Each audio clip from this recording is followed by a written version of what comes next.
제19장.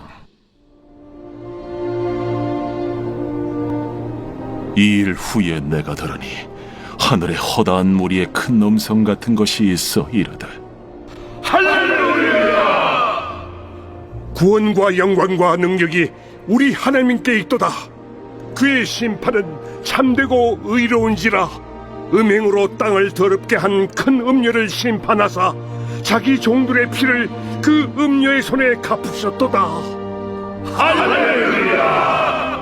그 연기가 세세토록 올라가더라. 또 24장로와 네 생물이 엎드려 보좌에 앉으신 하나님께 경배하여 이르되, 할렐루야!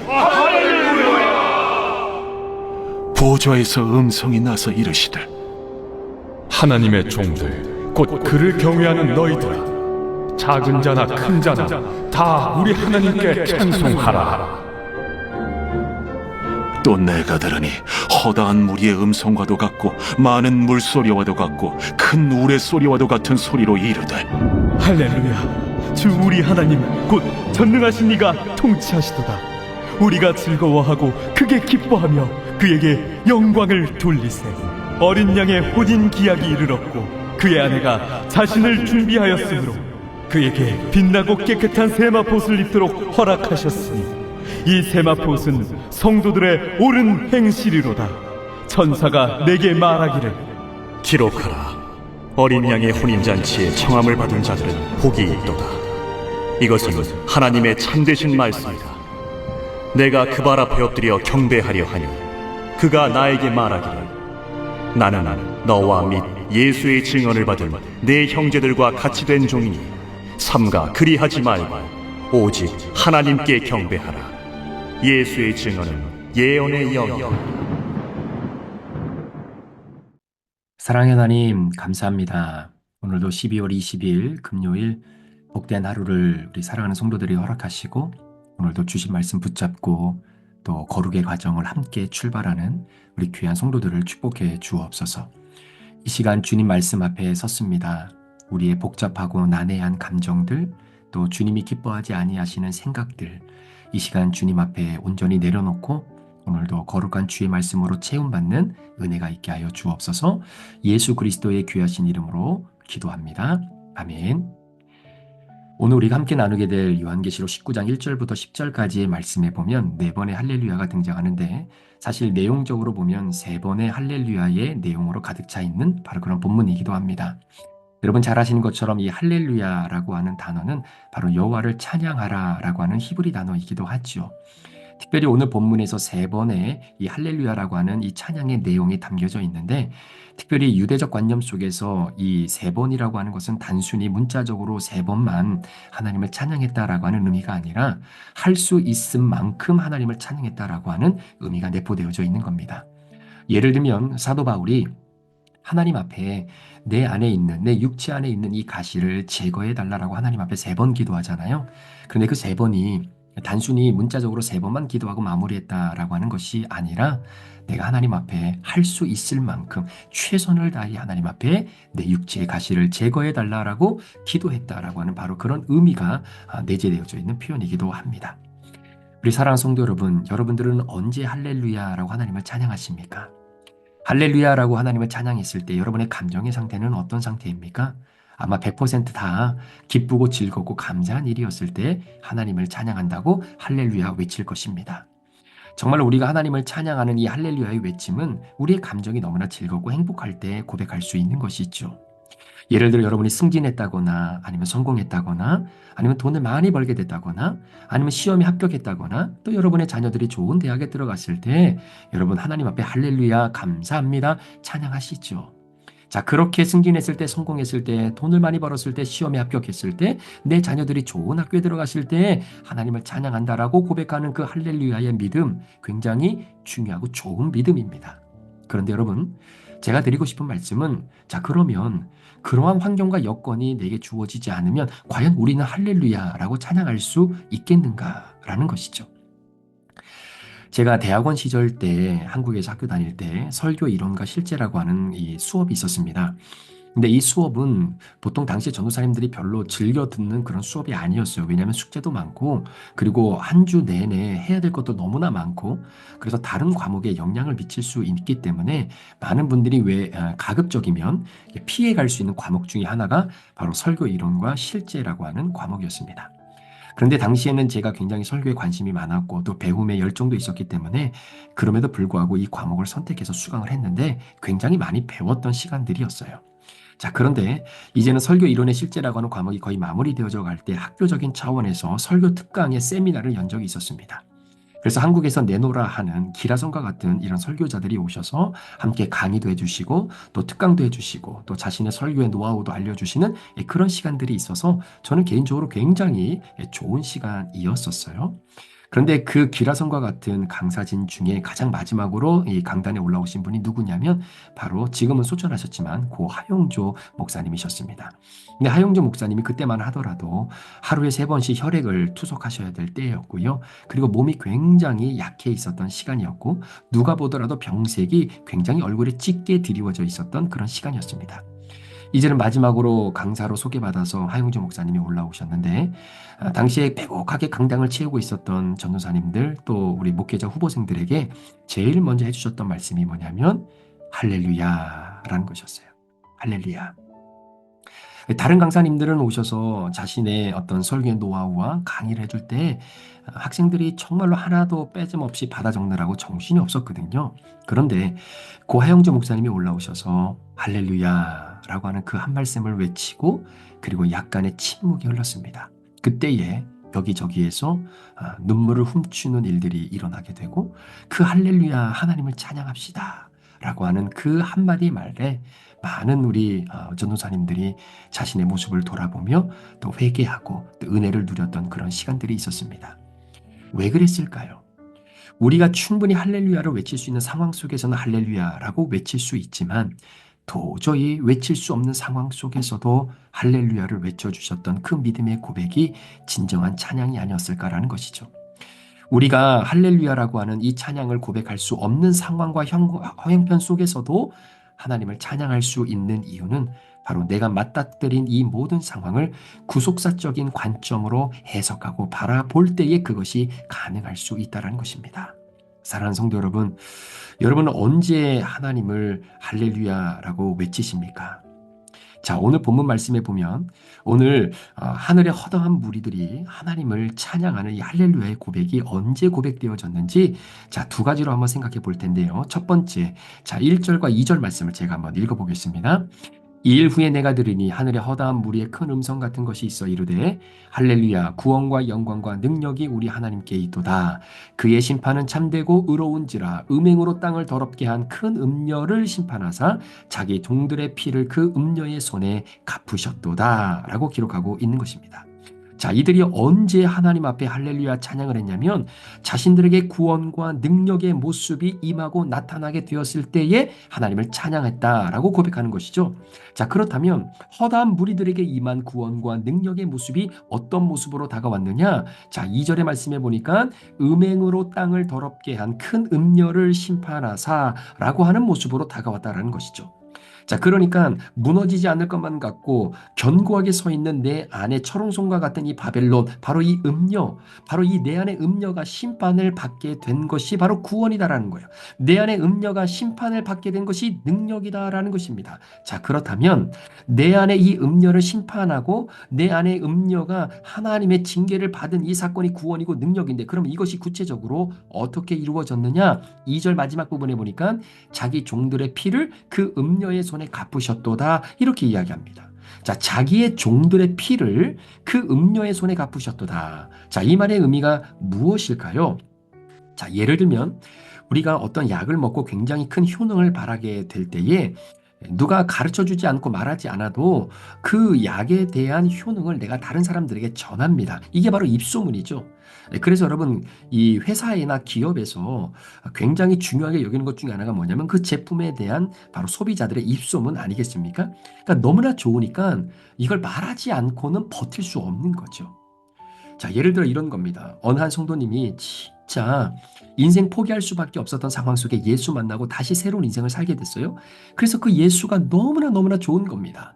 너무나 좋은 예수를 누가 말하지 않아도 옆에 있는 사람들에게 그 예수를 전하고 싶은 열정이 생긴 거죠. 그래서 이분이 자녀들에게 예수를 전하기 시작하는 겁니다. 그런데 문제는 눈만 뜨고 입만 열면 다른 얘기가 아니라 예수 이야기만 하는 거예요. 밥 먹을 때도 예수 이야기, 어디 놀러 가서도 예수 이야기, 차나깨나 그냥 너무나 좋으니까 나를 살려내시고 내게 새 생명을 주었던 바로 그 예수니까 끊임없이 예수에 대해서는 얘기만 하는 거죠.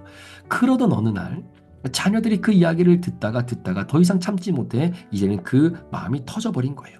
그러면서 하는 얘기가 뭐냐면 나는 엄마하고 드라마 이야기도 하고 싶고 내가 살아가면서 고민 있었던 것들도 이야기하고 싶고 내 안에 가지고 있었던 그런 상처와 아픔과 고민도 엄마하고 이야기하고 싶은데 엄마는 이야기할 때마다 입만 열 때마다 예수 이야기만 하니까 그 이야기가 오히려 자신들의 숨통들을 조이게 만들었다라는 거예요. 그게 막 터져버리게 된 겁니다.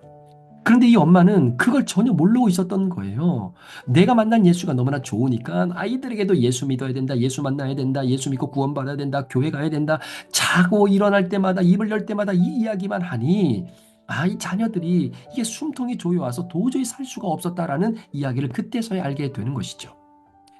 자, 여러분 제가 이 이야기를 듣고요. 제가 어떤 생각이 들면 말씀을 묵상하면서 우리 성도들과 지난 1년, 그러니까 올해 1년 동안 큐티의 여정을 함께 걸어왔는데 우리 성도들이 이 걸어온 여정이 쉽지 않은 걸 제가 알아요. 그리고 큐티를 하지 않았다가 다시 큐티를 하기 위해서 책을 펴고 자리를 잡고 시간을 할애한다?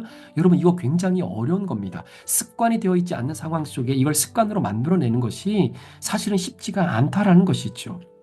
그런데 1년 동안 우리가 함께 큐티의 이 여정을 걸어오면서 간증하는 모습을 보고 또 큐티 릴레이하는 모습을 보고 또 여기저기서 성도님들이 목사님이 올려주시는 큐티 영상을 통해 우리 남편이 큐티하지 않다가 큐티하게 되었어요. 우리 아내가 큐티하게 되었어요. 우리 부부가 함께 큐티하며 가정 예배를 드리게 되었어요. 이런 얘기를 들으니까 제가 마음이 너무나 좋은 겁니다. 기쁜 겁니다.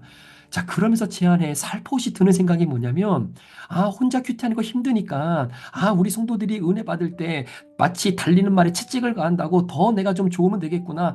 내가 조금 더 이들을 더 이렇게 좀 푸시를 하면 되겠구나. 뭐 이런 생각들이 자꾸 들면서 내가 조금 더 도와드려야지. 조금 더 내가 잘할 수 있도록 뒤에서 더 밀어드려야지. 이런 생각이 자꾸 드는 겁니다. 그런데 가만히 생각해 보니까 우리 성도님들 지금 잘하고 계시거든요.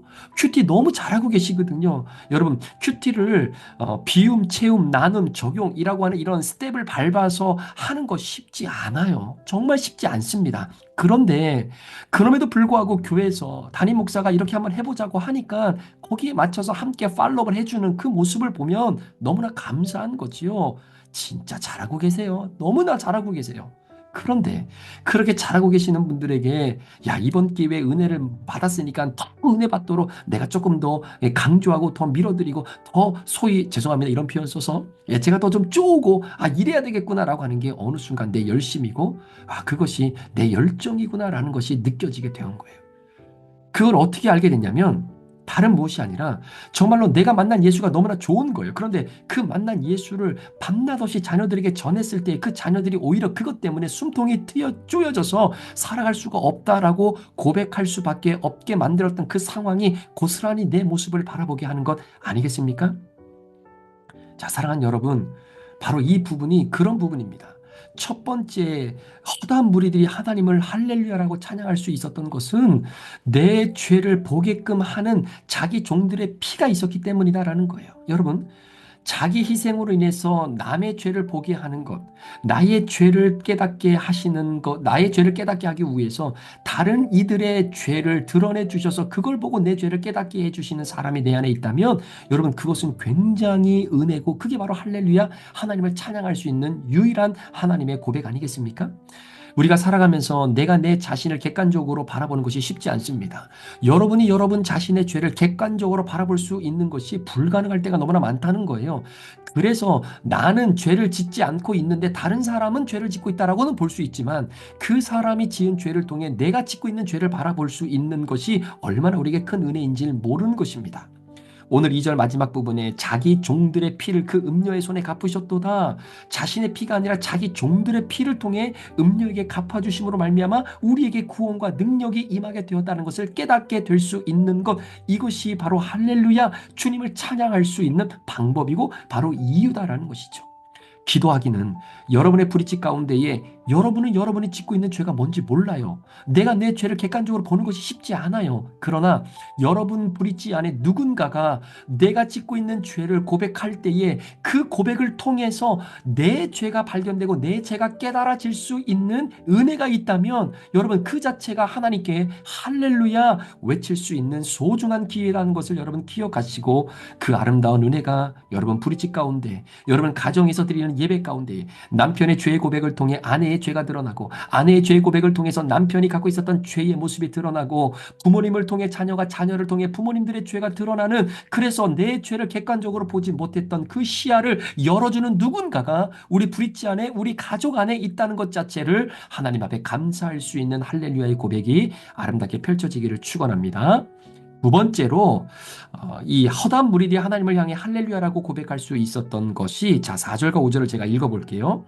또 24장로와 네 생물이 엎드려 보좌에 앉으신 하나님께 경배하여 이르되 할렐루야 하니, 보좌의 음성이 나서 이르시되 하나님의 종들 곧 그를 경외하는 너희들아, 작은 자나 큰 자나 다 우리 하나님께 찬송하더라 라고 고백하고 있는 것입니다. 자, 여기 말씀해 보니까 작은 자나 큰 자나 라고 소개하게 하고 있다는 것이죠. 자, 그러면 작은 자나 큰 자나 상관없이 부름받은 모두가 하나님을 할렐루야라고 찬양할 수 있는 것입니다. 자, 그렇다면 작은 자는 뭐고 큰 자는 뭘까요? 자, 좀 전에 말씀드렸던 것처럼 여러분 내가 내 죄를 보는 것이 쉽지 않지요. 어렵습니다. 자, 그런데 여러분 이렇게 유체 이탈이라고 하는 것은 사실 이 세상에서 가능한 일이 아니거든요.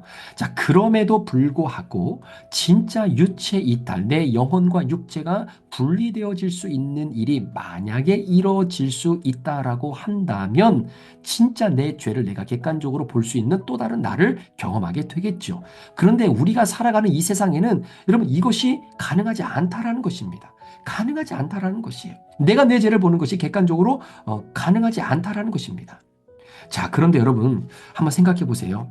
목사라고 하는 이 직책, 어떻게 보면 신앙이 굉장히 좋은 사람들만이 큰 자고, 아이들과 이제 막 신앙을 가지고 믿음 생활을 하는 청년들, 이런 자들은 작은 자다라고 우리가 보통 그렇게 생각할 수도 있잖아요. 그런데 여러분 아닙니다.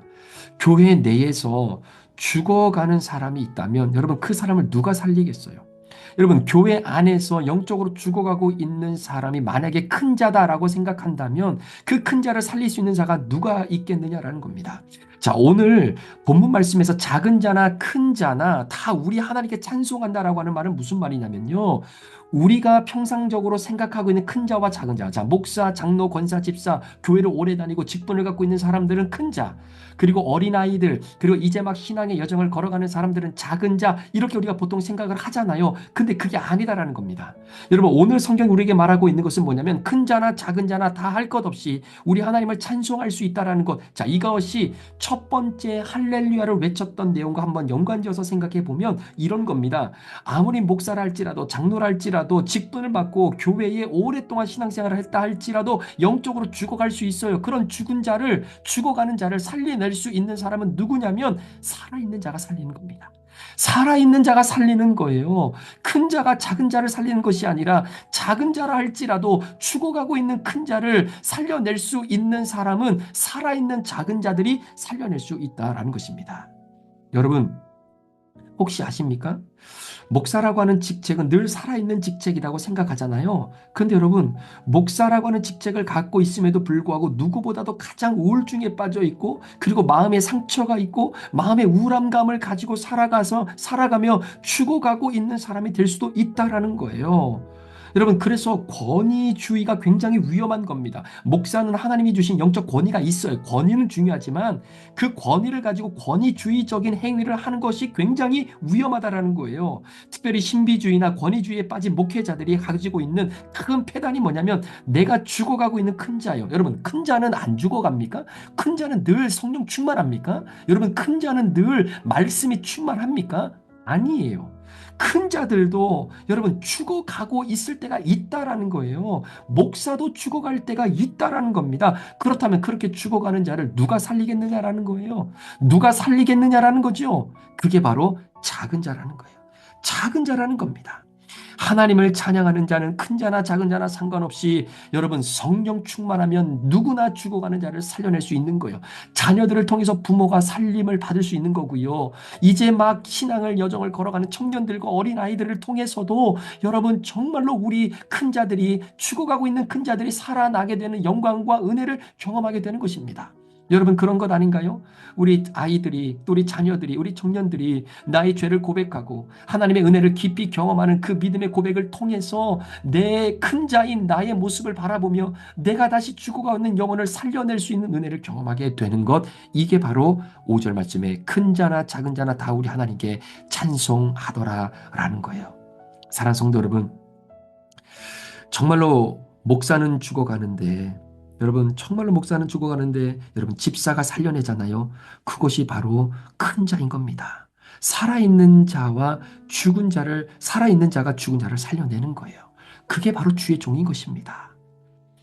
오늘 본문에서 허다한 무리들이 하나님을 찬양하는 바로 그 할렐루야의 찬양의 고백, 여러분 우리에게 할렐루야라고 하는 이 고백이 드려질 수 있는 모든 여건과 환경이 열려졌을 때 하나님을 믿음으로 찬양하는 건 너무나 중요하지만, 오늘 제가 여러분들과 좀 나누고 싶었던 것은 그렇지 않은 상황에서 우리가 구속사적인 관점에서 내게 주어지는 환경과 상황을 바라보며 해석할 때에 우리가 어떻게 찬양할 수 있는지, 어떻게 할렐루야를 주님 앞에 올려드릴 수 있는지를 함께 나누었습니다. 오늘 작은 자나 큰 자나 부름받은 모두가 하나님을 찬양하고, 그리고 자기 종들의 피를 그 음녀의 손에 갚으셨던, 바로 내가 내 자신의 죄를 바라보지 못하지만 다른 누군가가 자신의 죄를 고백할 때에 그 고백을 통해 나의 죄를 바라볼 수 있으므로 내가 살아나 주님을 찬양하는 할렐루야의 고백이 끊어지지 않는 이 아름다운 은혜의 여정이 여러분 가정과 여러분 브릿지 모임과 우리 브릿지 교회와 또 여러분의 삶 가운데 아름답게 펼쳐지는 은혜가 있기를 주의 이름으로 간절히 축원합니다. 기도하겠습니다.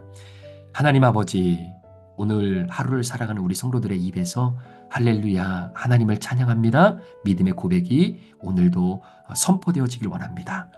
구속사적인 관점으로 내게 주어진 환경들을 바라보면서 하나님의 말씀으로 해석하게 도와주시고, 내가 할렐루야로 주님을 찬양할 수 있는 그런 감정의 기쁨이 있을 때만 고백하는 것이 아니라 주어진 환경 속에 내 죄가 드러나고 내가 내 죄를 객관적으로 보지 못했지만 다른 이들을 통해 큰 자나 작은 자나 할 것 없이 죽어가는 나를 누군가가 살려내는 주의 종의 그러한 고백을 통해 다시금 하나님을 찬양하는 그러한 믿음의 그러한 열반 안에 우리 모든 성도들이 거할 수 있는 은혜가 오늘 우리 가운데 있게 하여 주옵소서. 감사를 드리며 예수 그리스도의 귀하신 이름으로 축복하며 기도합니다. 아멘.